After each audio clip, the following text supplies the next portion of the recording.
बोली वृंदावन बिहारी लाल की जय। वर्तमान में शायद ही ऐसा कोई घर दिखाई दे रहा हो जिस घर में भाइयों का मेल हो और बहुओं में मेल हो,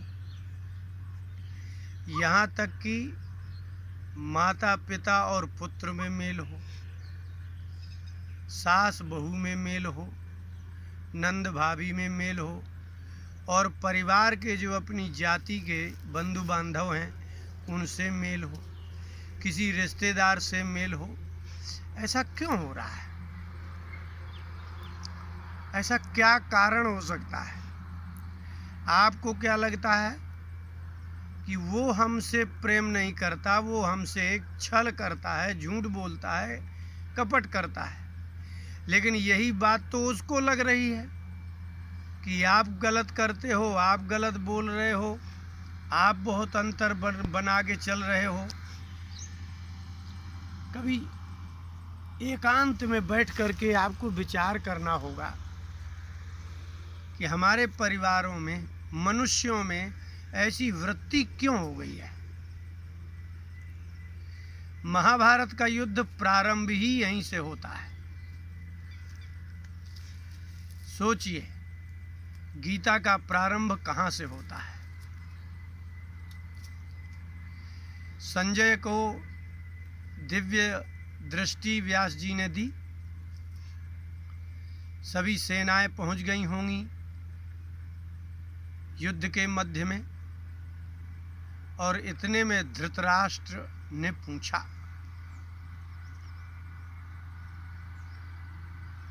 धृतराष्ट्र ने कहा, अब इस श्लोक को बहुत ध्यान से देखना होगा, इसके एक एक शब्द पर। धृतराष्ट्र ने कहा कि संजय, धर्मक्षेत्रे कुरुक्षेत्रे समवेता युयुत्सवः, जहाँ हमारी युयुत्सु युद्ध करने की इच्छा वाले योद्धा एकत्रित हुए हैं, वास्तव में वो धर्म क्षेत्र है।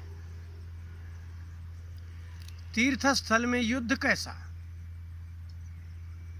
दूसरी बात, वो कुरुक्षेत्र है, हम लोग कौरव हैं। उस स्थान का, उस क्षेत्र का ही नाम कुरु के नाम पर है, क्योंकि हमारे पूर्वज जो कुरु थे उन्होंने यहाँ 100 यज्ञ किए थे। इतने यज्ञ किए थे, उसके कारण उस क्षेत्र का ही नाम कुरुक्षेत्र हो गया। और उन्हीं के वंशज आज युयुत्सवः, युयुत्सु, युद्ध करने की इच्छा जिसको होती है उसको युयुत्सु कहते हैं। वो लोग ऐसी जगह एकत्रित हुए हैं, माधव द्वारकाधीश ने ऐसी जगह एकत्रित किया है कि जहाँ उन्हीं के वंशज, जिनके ये वंशज हैं, उनके जो पूर्वज थे, उन्हीं के द्वारा वह पवित्र स्थल है, वहाँ एकत्रित हो गए। अब आया शब्द मामकाः पांडवाश्चैव किम कुर्वत संजय। हे संजय, मामकाः, मेरे लोगों ने, मेरे पुत्रों ने, और पांडवाः, और पांडु के पुत्रों ने वहाँ किम अकुर्वत, क्या किया। युद्ध कहाँ से प्रारंभ हुआ था? यहीं से। वो अपने पुत्रों को तो कहते थे कि ये मेरे हैं, लेकिन छोटे भाई के पुत्र को ये पुत्र नहीं कहते थे। और ये बड़ा आश्चर्य था, एक दो सगे भाई, एक ही पिता की संतान है ये, पांडु और धृतराष्ट्र, लेकिन ये भी अपने अपने कह रहे हैं। वो कह रहे हैं मामका है, ये मेरे हैं, और वो बोले वो पांडु के पुत्र हैं। अब यही तो युद्ध का कारण है। भागवत के 49वें अध्याय में, 10वें स्कंद के 49वें अध्याय में भगवान कृष्ण ने अक्रूर जी से कहा कि जाओ और हस्तिनापुर में पता लगाओ। वहाँ एक शब्द लिखा है, दुष्पुत्र वश गोंधका, धृतराष्ट्र दुष्ट पुत्र दुर्योधन के मोह में वशीभूत अंधा है और वह पांडु नंदनों के साथ में अच्छा व्यवहार नहीं करता, सम व्यवहार नहीं करता। अब धृतराष्ट्र ने कहा कि ये मेरे हैं, मेरे 100 पुत्रों ने पांडु के पुत्रों ने क्या किया। इसका तात्पर्य ये है कि धृतराष्ट्र ने अपने भाइयों को कभी स्वीकार ही नहीं किया कि हमारा इनसे रक्त संबंध है।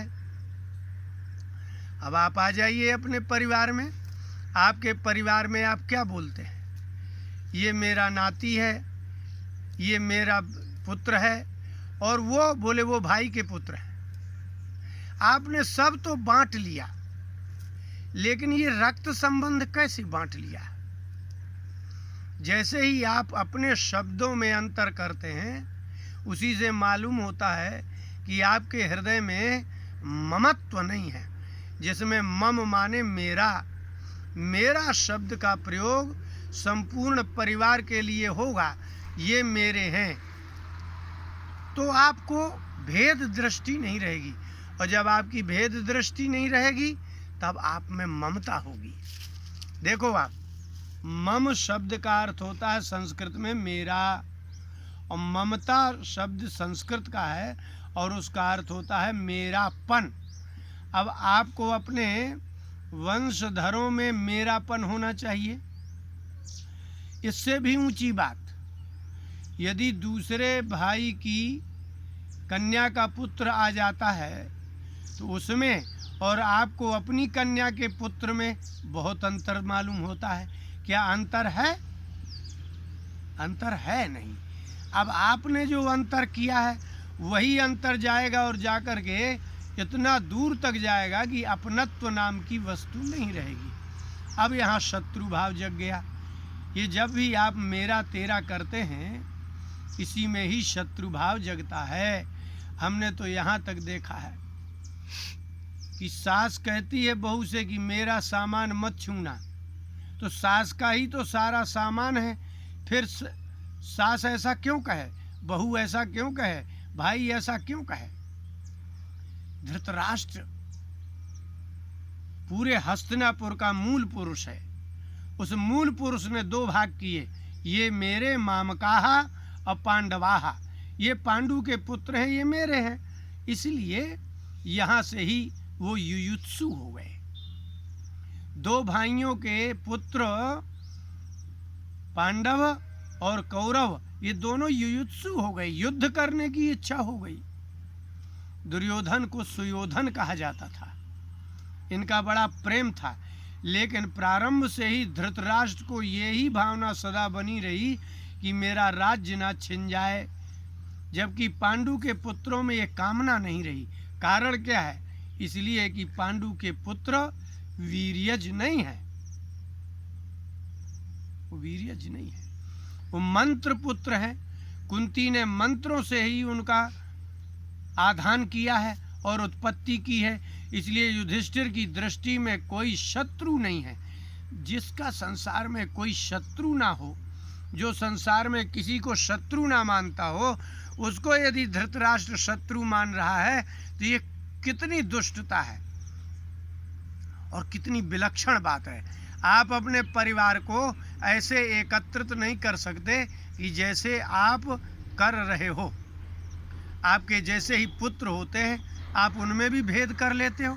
आपके ही शरीर से उत्पन्न पुत्रों में आप छोटे बड़े का भेद कर देते हो। वो युयुत्सु हो गए, वो युद्ध करने की इच्छा हो गई, लड़ने लगे और पिता से लड़ने ही लगे। वो तो मेरा ये है, मेरा ये है।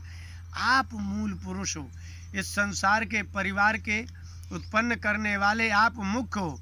जब आप ही कह रहे हो कि ये मेरा है तो दूसरा कौन करेगा।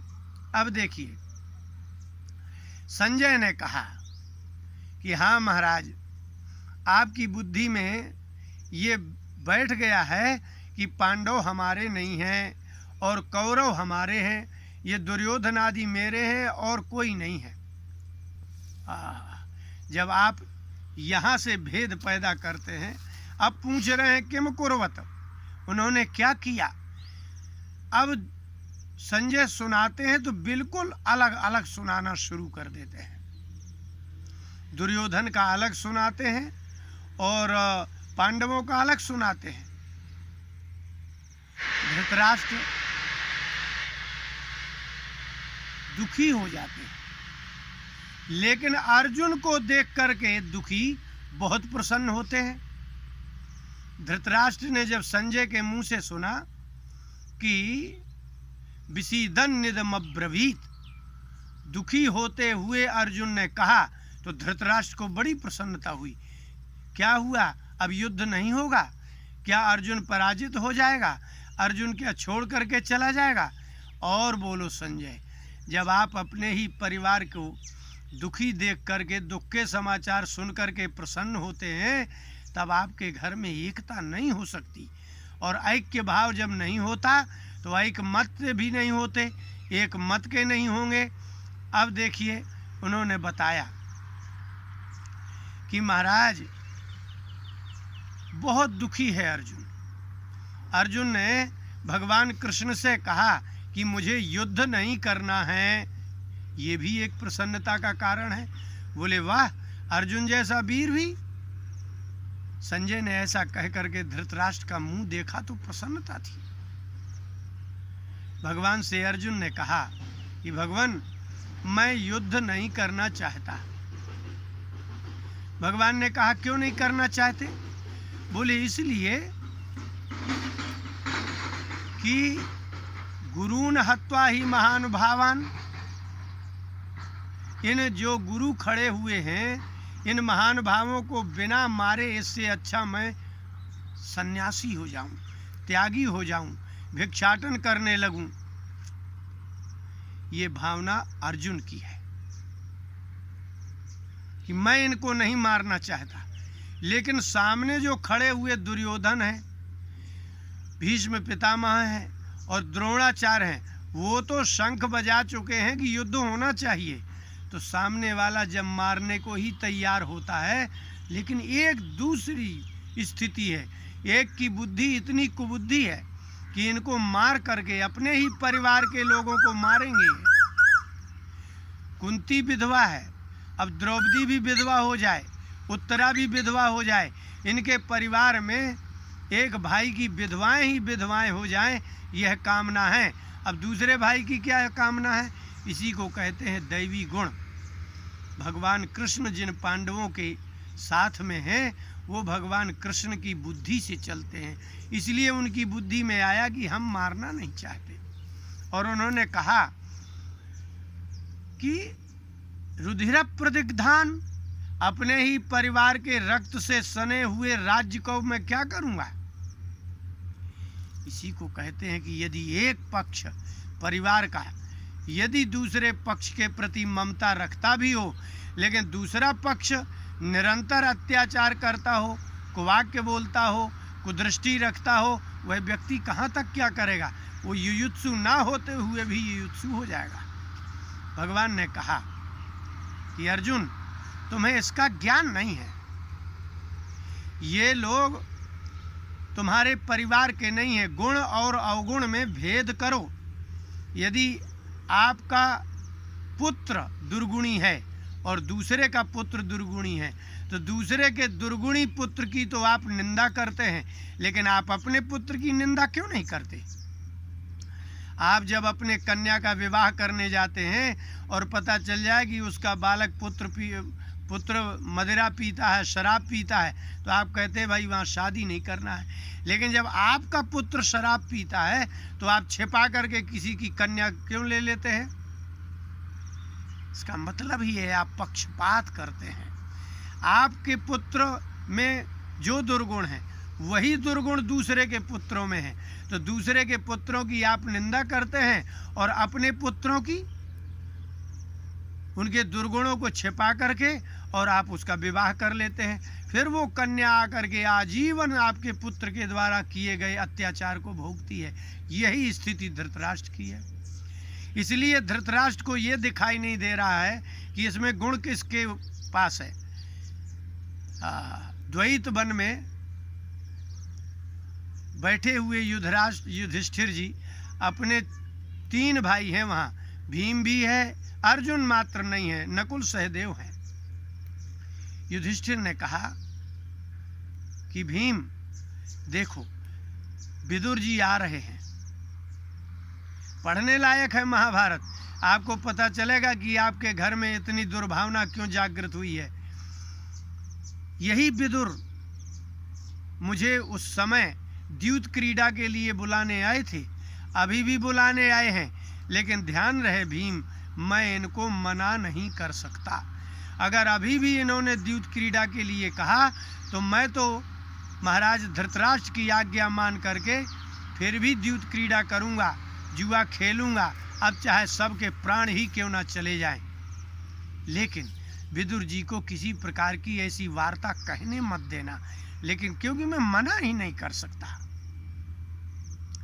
आपको ऐसा लग रहा है कि जैसे द्रौपदी का पहली बार वही चीरहरण लीला में ही हुआ है, नहीं। आप पढ़िए विराट पर्व में, महाराज विराट का जो साला है वो कीचक, वह द्रौपदी को प्राप्त करना चाहता है, अपनी बहन से संगति मिला करके, और कहा कि इससे मेरे प्रकोष्ठ में भेजो। जब द्रौपदी आई तो उसने पीछा किया, जब पीछा किया तो भगी द्रौपदी, तो महाराज युधिष्ठिर और विराट दोनों पासे खेल रहे थे। द्रौपदी गिर गई वहां और उसके शरीर से, उसके मुंह से खून निकलने लगा। त्राहिमाम बुलाती रही, लेकिन महाराज विराट को पता नहीं था कि ये महाराज युधिष्ठिर हैं। युधिष्ठिर ने एक शब्द नहीं कहा, इतनी सहन शक्ति वाले युधिष्ठिर थे। एक युधिष्ठिर का प्रसंग विराट पर्व में एक और है। जब भीष्म आदि पितामह द्रोणाचार्य आदि को पराजित करके लौट के अर्जुन आते हैं तो सब लोग विराट पुत्र उत्तम की ही प्रशंसा करते हैं। विराट ने कहा, युधिष्ठिर से कहा कि देखो मेरा पुत्र कितना वीर पुरुष है, उसने भीष्म पितामह द्रोणाचार्य जैसे को पराजित करके भेज दिया है। लेकिन युधिष्ठिर ने कहा कि नहीं राजन, वह जो पराजित होकर के गए हैं उनका कारण अर्जुन है, वो शिखंडी जो गया है नृत्य करने वाला। इतना सुनते ही महाराज विराट ने युधिष्ठिर के मुंह में घूंसा मार दिया, लेकिन उसका जैसे ही घूंसा मारा रक्त मुंह में आया और उनने अपने हाथ में ले लिया। इतने में अर्जुन आए और अर्जुन ने गरजते हुए कहा, महाराज विराट, जिनको आपने घूंसा मारा है ये आपके सेवक नहीं, ये महाराजा धीराज युधिष्ठिर हैं। इनका एक बूंद भी खून पृथ्वी में गिरा तो प्रलय हो जाएगा। ऐसे धर्मात्मा पुरुष थे। अर्जुन दौड़ा और हाथ में रक्त ले लिया और युधिष्ठिर से कहा कि ध्यान रहे, एक बूंद भी रक्त का धरती में न गिरने पाए, नहीं तो ये नाश हो जाएगी, सृष्टि का नाश हो जाएगा। ऐसे लोगों के साथ भी अत्याचार हुआ। जिनका एक बूंद रक्त अगर धरती में गिर जाए तो प्रलय आ जाए, ऐसे अजात शत्रु युधिष्ठिर के साथ भी महाराज धृतराष्ट्र ने अत्याचार किया। द्रौपदी ने बार बार अपमान सहा। एक दिन दुर्योधन के जीजा पहुंचे जयद्रथ और द्वैत वन में हाथ पकड़ करके ले गए थे, रथ में बैठाल करके भीम छुड़ा करके लाए थे। धौम्य ऋषि ने बहुत जोर की आवाज लगाई थी, आप एक बार अपमान। ये जो विनाश है, परिणाम जो हुआ, उसका परिणाम जो विनाश है, उसका कारण धृतराष्ट्र की और दुर्योधन की दुराग्रह भरी दृष्टि है। इसलिए अपने परिवार को बचाने के लिए दुराग्रह छोड़ना होगा, भेद छोड़ना होगा, नहीं तो एक पक्ष आखिर में सहेगा तो कब तक सहेगा। द्रौपदी अग्निकुंड समुद्भूत कन्या है और युधिष्ठिर साक्षात धर्मराज यमराज हैं। अर्जुन साक्षात इंद्र है, भीम साक्षात वायु देवता है, नकुल और सहदेव साक्षात अश्विनी कुमार हैं, इनके साथ भी संसार में परिवार में भेद किया जाता है, उसका परिणाम परिवार का विनाश है। इसलिए जब मूल पुरुष लोभी हो जाए, मूल पुरुष मोही हो जाए, तो उसके परिवार में न कभी शांति रहती है और ना ही कभी शांति रह सकती है। इसलिए मूल पुरुष को चाहिए कि धृतराष्ट्र की तरह दुराग्रही नहीं होना चाहिए। इसलिए संजय ने कहा कि महाराज आपकी दृष्टि चाहे जैसी हो, लेकिन अब तो मैं भगवान कृष्ण का चमत्कार ही देखूंगा। परिवार को एक करने के लिए जो माता पिता दादा रहते हैं, इनमें ही भेद बुद्धि होती है और उसका कारण अज्ञान है, उसका कारण लोभ है। परिवार को एक करने के लिए भगवान राम ने 14 वर्ष का वनवास स्वीकार किया, क्योंकि कैकेयी ने तो लोभवश परिवार को ऐसा ही कर दिया था, तितर बितर कर दिया था। इसलिए प्रत्येक परिवार के बिखरने के मूल में लोभ और मोह होता है। जब कोई पुरुष लोभ और मोह रहित परिवार के प्रति आत्मीयता रखता है, तभी शांति रहती है, अन्यथा उसका दुष्परिणाम युद्ध ही होता है और परिवार का विनाश होता है और आपस में एक दूसरे का विनाश करके ही शांति होती है। बोले वृंदावन बिहारी लाल की जय।